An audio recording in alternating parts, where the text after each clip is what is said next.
scalp massage, not a head massage.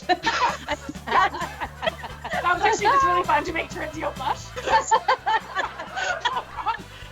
So.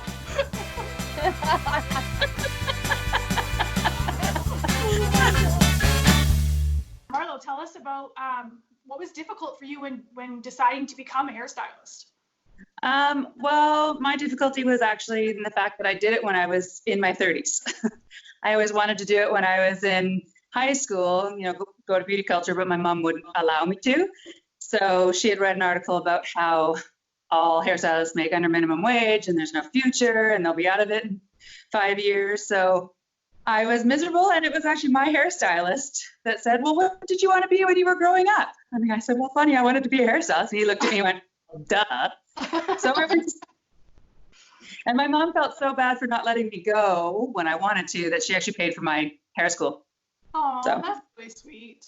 Yeah. If it makes you feel better, Marlo, I've been doing this for almost 20 years, and my mother still refers to it as a hobby. Oh. Yeah, it's a hobby, pays my bills, feeds my family, but it's a hobby. It's not a real job. Okay. Yeah, so I guess some parents just have a little bit of a harder time with it. Yeah. Yeah. I don't know. I had a lot of support from my family. My dad wasn't as supportive. Again, similar to you guys, I don't think he thought that they made a lot of money. And I kind of proved them wrong. I raised both my kids from working from home, and it's been great. Like I think with another career, I would have had to pay for them to be in childcare. And when I did grow my business working from home, it was awesome because I was only taking a few clients at a time, and it slowly grew as my kids got older, and I'm super busy now. So I haven't really had a lot of challenges. I think everything's just worked out for me. I mean, obviously challenges in the way, just getting clients and that kind of thing. Regular hairstyling challenges, not extra. Exactly. Yeah. Not my family was fairly supportive, other than my dad kind of encouraging me to go maybe in the dental field or something that paid more. And I think his other worry was a lot of fumes from chemicals and standing all day. And, my aunt is a hairstylist as well. She has a lot of back problems and things like that. So seeing his sister go through things like that, I think, is one of his biggest worries. But yeah. And a lot of people that get into the industry, especially with family members, because I can relate to that, for people that don't know what the industry has to offer, it's hard for them to see what it's all about. Because let's be honest, after school, let's be honest, it's a lot of fun. It's relationships. You're making people feel great. A lot of the times it's emotionally satisfying in terms of monetary. I mean, you can make a lot of money too, but there's a lot of areas people don't understand. I think that's what makes this industry so unique. That's why the culture's so tight. Yeah, absolutely. It is. Yeah, it's a lot harder on the body than people think it is, and it's a lot more emotionally draining than people think it is. It's right, listening to people all day long. You're giving of yourself all day long to other people, and people who aren't in the industry don't realize that it can be really exhausting at the end of the day. In a good way lots of times, but also sometimes people maybe take more of our energy than we wanted to give them. Mm-hmm. Yeah. That's where you have to fire clients. Exactly. Sometimes Hey, that's going to be a next topic. How to fire a client. True, yeah. You know what? Actually, I was thinking about that for Friday. Sometimes you have to. I've had to do it too. Yeah. So tell me, Nat, what's something that you did in hair school that went really wrong? Well, actually, my mom asked me to use a razor on her hair, and we hadn't touched base on razors. All I knew was you weren't supposed to use a razor on curly hair. And my mom insisted that I used a razor on her hair. My mom has very curly hair. It can be very hard to cut. And I gave her a mullet. She's like, you just have to do this. And my old hairstylist did it. It's not that hard. And trust me, it'll work out good. Well, I started out doing her bangs and slowly went further back. And I was left with the mid to ends, and it didn't blend, but she made me do it. So do you have a picture? No, but she might. I can probably dig one up. You'd have to ask her. It was horrible. After that, I did not want to use a razor at all. But she'll never let me live it down. Oh, I bet. That's so funny that you say razor was your worst, because I have a similar razor story. So when I was in hair school, I'm technically right-handed, but I do everything with my left hand. So I was cutting with my left hand. My left hand was my main hand, and my teacher was adamant that I had to learn how to do everything with my right hand. That scissors were cheaper, and it just made more sense. I had to do everything right-handed since that was technically the hand that I was. So we were doing razoring in school, and thankfully it was on a mannequin and not on a real life model. But so we were supposed to comb and then razor, and then comb and then razor to kind of take out the weight line of the hair. And I kept getting my hand switched, and I end up with my comb in my right hand, and then my razor was in my right hand, and I kept screwing it all up. Well, I combed with what I thought was a comb with my left hand, which was the straight razor, and took a solid chunk out of the back of my mannequin head. It was like this wide, and it just went from the top.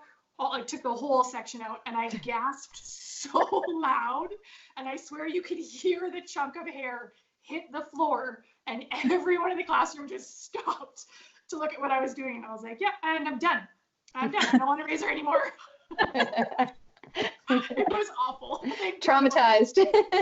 At least it was a mannequin. Yeah. It was a mannequin, and you know what? I don't think we got tested on razors, and I'm pretty sure I didn't touch one for like another 4 years because I was so scared that I would do the same thing.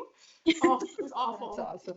When I was in the salons, I saw a lot of talented hairdressers. Some I questioned because of the way they were razoring the hair. I felt they were taking too much off. You know that technique where they're just slicing through? It was an art just watching it. It's like watching a fish tank. Your eyes just get captured into the moment, but it can go wrong. Oh yeah. For sure go wrong. Mhm. What about you, Marlo? What do you got? Well, I didn't have too many problems when I was in hair school, to be honest, but I think that the toughest thing for me was way back when, and I'm not sure they still do it, but we had to do roller sets. And we had these little wonderful old ladies come in and fall asleep precisely when you were trying to roll. And it was really difficult to roll when they were like this or when they were like this. You couldn't get the underneath. Like it was, and then to wake them up with tissue because they were drooling all on their face. Oh, That was a good time. But I was always the best at it, so I had to do a lot of them. Yeah. You must have a calming touch. Yeah, I must. Hey, if you were getting all the work. Yeah. Oh my goodness, they just fell asleep like instantly when they got up in the chair. Are you good at head massages when you shampoo? Yeah. You're nodding your head. You know you're good at it. I took classes on that. Can you give us an example of what the motion would be around the head? Like if on like I was doing a massage. Yeah. What would it look like?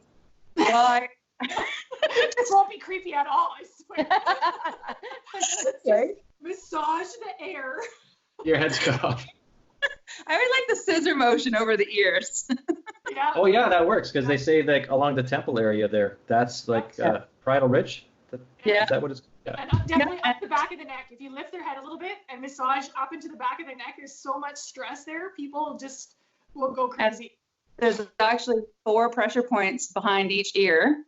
Mhm. And if you really want to get into it, you can do the pressure points on their foreheads too. Yeah. That's Something I think just made me think of it when we're talking about scalp massages and shampooing. One thing I think all hairstylists would love our customers to know is close your eyes. Right? Close your eyes. We love you. You have beautiful You don't like eyeballs. it? Exactly. Nothing creepier than someone just staring at you like, do Up I your get nose. something? Right? And they don't blink. And you're like, you can close your eyes to relax. And they go, mm-hmm. Yeah. That's when you accidentally Oh my splash God. one. Okay, wait a minute. You should close your eyes. And people's defense, because I'm one of them. When my stylist would shampoo my hair, I felt like I was doing something wrong. I felt like I was insulting them or being disrespectful by closing my eyes. I don't know what it is, but that's what I felt. No, That's what I we felt. want you to close your eyes. So I was one of the ones that would stare. Got to make eye contact at all times. Yeah. There was something intimate about it, though. I'm not gonna lie. When I was a young stylist, young apprentice, actually one of the stylists I was apprenticing under, she was so funny and she used to do this to her customers all the time. if they wouldn't close their eyes, we had the kind of the old-fashioned handles, which are like a shower head, not the tap ones. And so when she was going across the top of their face, instead of putting her hand here, she'd kind of spread her fingers so a little bit of water would shoot through. And then she'd go, oh, you know what? Just close your eyes. I can't get your eyeballs wet if you keep them closed. And then she'd just put a towel over their faces just to make sure that they kept their eyes closed. Yeah. Yeah, it's too I funny. have one client that used to do that all the time, and she would literally tilt her head back to be able to look. So I invented a new technique, and we had hot face towels. We usually did for the men. So she didn't wear makeup, so I didn't worry about it, but I would just do the hot towel, but I would cross it right over her eyes so she couldn't see. She thought everybody got it, but it was just her. Yeah. Could you give us a little extra. Could you give us a quick 1 minute explanation of how to do a massage? A head well, massage. This is scalp massage, just to be clear. Oh. Scalp. a scalp massage, not a head massage. That was actually just really fun to make Terenzio blush. So I had to oh God, he's gonna choke. Oh my gosh. Terenzio's a newly married man, so he's still in the honeymoon phase. I'm not married yet, but Well, pretty much. they're as close Yeah. as can be.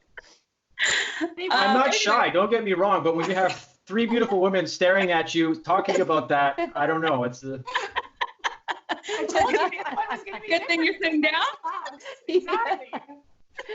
Just imagine, like the world needs to laugh. This is what we're gonna do today. Marlo, so tell us, what are your tips on giving a really great scalp massage? To me, the scalp massage is number one about pressure, and you always have to ask. I see people doing it, and they're not looking at the person's face. I personally ask, how is this pressure for you? Because if they don't like it really hard, then they're not going to enjoy it. So you have to ask. But to me, it's about the pressure. For myself, I like to get a good, strong scalp massage. So, for me, I took an Ayurvedic class on scalp massage. So actually hitting the scalp pressure points, I find that a lot of people don't hit those in the right places. So, and like Amy was talking earlier, the neck, people tend to forget about the neck, and a lot of things have ergodynamically changed. So their neck is easier to get to, but if you still have those things that are pushed back, you need to lift the head up. The number two thing for me is telling people to relax, because when they do, and they're stiff like this, they're not going to enjoy it, especially not for the neck part of it. For me, it's the pressure points around the face, all along the face, the hairline, especially in the temples, and the ones behind the ears hold a lot of tension in the scalp and the head. So for me, it's really focusing around here, the neck, and the crown of the head. A lot of people forget to do the crown as well. Yeah, absolutely. I think it's something that all stylists could benefit from. I also took a course when I was a young apprentice. My salon was mandatory, and it was a game changer. The amount of people who I'm sure came to see me afterwards only because I gave a great scalp massage. Yeah. That was a big part of it. And I would go 2, 3 minutes, 4 minutes, depending on what it was. If I was just putting a toner on their ends, maybe I'll give them a 10-minute lazy scalp massage. But it really, really brings a whole personal aspect to it. And I mean, let's face it, pretty much all people like having their hair played with. And a scalp massage is just one more step of that. It's even better. So for the guys out there that are watching this that aren't hairdressers and want to give their girlfriends/wives a good scalp massage without the shampoo part, the same thing would work, right? They could just use their fingers. Yeah, it would work. You just have to be careful. You want to make sure you're putting your fingers through the hair and not on the hair. That's a big mistake. Even from hairstylists and apprentices, is when they're trying to give you a scalp massage, they put their hands on top of the head and then rub the hair, and that pulls your hair. That doesn't feel really nice. So you want to slide your fingers into the hair so that it's onto the scalp, and then moving your fingers around. Yeah. Got it. Yeah. I'm good then. There you go. Now, Terenzio, you can say you know how to give a great scalp massage. Or head massage, whichever you prefer. Sorry, guys. I'll have you know I give great scalp massages to Tammy. I'll be asking Tammy to confirm on that. Yeah. We'll Turns into a shoulder massage and then a back massage. And the reason why is because I get a leg scratch after, so it's worth it for me. There you go. Perfect. That's another thing people really tend to like are, like I always have fake nails on. It's the scratching. I always finish, in hair school, they teach you not to use your nails ever, always just the pads of your fingers. But I always finish my scalp massages running my fingernails on their scalp and they just start purring. As long as they're not sharp, oh, it feels good. Yeah. Amazing. I don't It's think like one you of can those get tools that you can buy that you just put on top of someone's head and it gives a good scratch, right? Yeah, Yeah. those metal things, right? They were Yeah. Yeah. pushed it through the head. It actually felt really good, but it does get tangled in your hair if you let a child do it on your head. Oh, wow. Just so you know. Yeah. I will give you one bit of advice, do not put that on somebody with hair like mine. Yeah. Not on curls like that. Not on curls like that. And definitely don't let your child do it because they will twist it. Oh God. Have a whole nother situation trying to get that out of your hair. Did you guys ever do that when you were younger, when you didn't know how to use a round brush and you'd round brush and then you'd wrap your hair all up in it and you couldn't get it out and you'd spend like Yep. 7 hours trying to unwrap your hair from this brush? Yep. Oh, yeah. Yep. Yeah. Oh my God. No, I have to use a round brush for my beard every morning. Otherwise, I won't get that full. So I have to like round brush it. So, but I don't know. I'm having problems with it because I feel like even when I add heat, I get the frizziness on one side. So I have to like set it, grow it out. You need some beard balm, Terenzio. Don't worry. It's on its way to you. Thank you, sweetheart. Much appreciated. Beard balm on its way. What is the weirdest request that you ever had from a customer? Oh, I got a good one. So working from home, it was at my old house, or my salon was set up in the basement, and my kids had a playroom right next to my salon. Well, I did have a little wax pot set up that I just do brows or a lip or whatever, right? And one of my clients asked if I would wax elsewhere, and at first I was thinking like, what do you want me to wax? Like, oh, like my bikini, my legs, like, whoa. Oh, so it was a girl. It was a girl. It was a girl. Yeah, I'm like, well, I don't really have a setup. I don't have a bed for this. Oh, it's okay. I can just take my pants off and we can do this here. I'm like, yeah, I don't think I have enough wax for that. I'll have to get back to you on that. Oh my goodness. Yeah, it was a little awkward. I'm like, well, my kids are home. No. Oh, what kind of weird was that? Was it just like a weird request, or was it like a really weird request? Like maybe there Well, was. it was just a little weird, a little awkward, but So what would you recommend stylists? How would they handle something like that if you could have done it again? The same way? oh yeah, I kind of just made a joke about it. I just kind of try not to make people feel stupid. You kind of take it lightly, right? Yeah. Brush it off like, oh well, maybe I'll have to get more wax. Well, I'll let you know next time. She never brought it up You're out of again. I wax. think she kind of took the hint. How about you, Marlo? I don't really know too many, but I just have one client who, you've got that one client that they style their hair and you just think, oh God, please don't make me do that. Yeah. And in your head, when they're leaving the salon, you're thinking, please don't tell anyone I do your hair. I have a client that is like that. She waits 6 months until our salon will then send out a gift certificate saying to a lost client. So she comes in and gets $25 off of her haircut. And she makes me cut it 3 times because I don't want it to go too short, but that's not short enough. No, don't go too short, but that's not short enough. And then she makes me back comb it. She's quite fine hair, but she makes me back comb her hair out further than her shoulders, like in this huge bouffant. She's a lovely woman, but wow. Her hair, interesting. How about you, Amy? I have a couple that are crazy. One of my favorite stories is from someone that I was an educator when I was a young stylist. It wasn't mine, and I don't remember who it was. I remember it was a male stylist, but we were asking him at the time, I think it was probably 2004, 2003, and texture was starting to come back into the hair, and so people were starting to ask for perms. I did a lot of perms in hair school, but a lot of the stylists that I worked with didn't do any perms, and so every time a perm came into the salon, they came to me, and I hated them. I was so done with him. So I asked this educator, I'm like, do you do perms? Like, what do you recommend? He said he doesn't do perms. He didn't like the current technology behind perms, and so he didn't do them. I'm like, well, what do you do if a customer asks you? And he goes, well, he's like, here's the situation. He goes, if a customer comes in and asks me for a perm and I give him a perm, it's going to be the best damn perm in the entire world. And then she's going to go and tell all of her permy friends that I give the best amazing perm in the world. And then my chair is going to be full of people asking me to do perms. So I don't do perms. I'm like, oh, I like it. It's a good story. Now, unfortunately, as a young stylist, I was building a clientele, so I couldn't really adapt that to myself. But I just thought it was really funny from his point of view. It's like not going to happen. And the funny thing is, he said the same thing about mullets. Refused to do mullets because it would be the best damn mullet in the world, and he did not want all of her mullety friends coming in and asking for mullets. And here we are again. Yeah, I know. And here we are again. Texture and mullets back in style. I have 2 mullet clients. Oh, I have the shullets. I have the shag mullets. oh Nice. yes. I had a few of those. And I remember we had one customer, she came in and her ponytail was probably this thick. And the Okay. top of her head was buzzed to about a 4, right to about here, and then in a ponytail. And she had asked if somebody in the salon could give her a haircut to cut all her ponytail one length and then buzz the top of her head down a little bit shorter to like a 2. And we all stood there going, No. we do not want you telling anyone. Don't want my name on that. No. Nobody here is going to do that for you.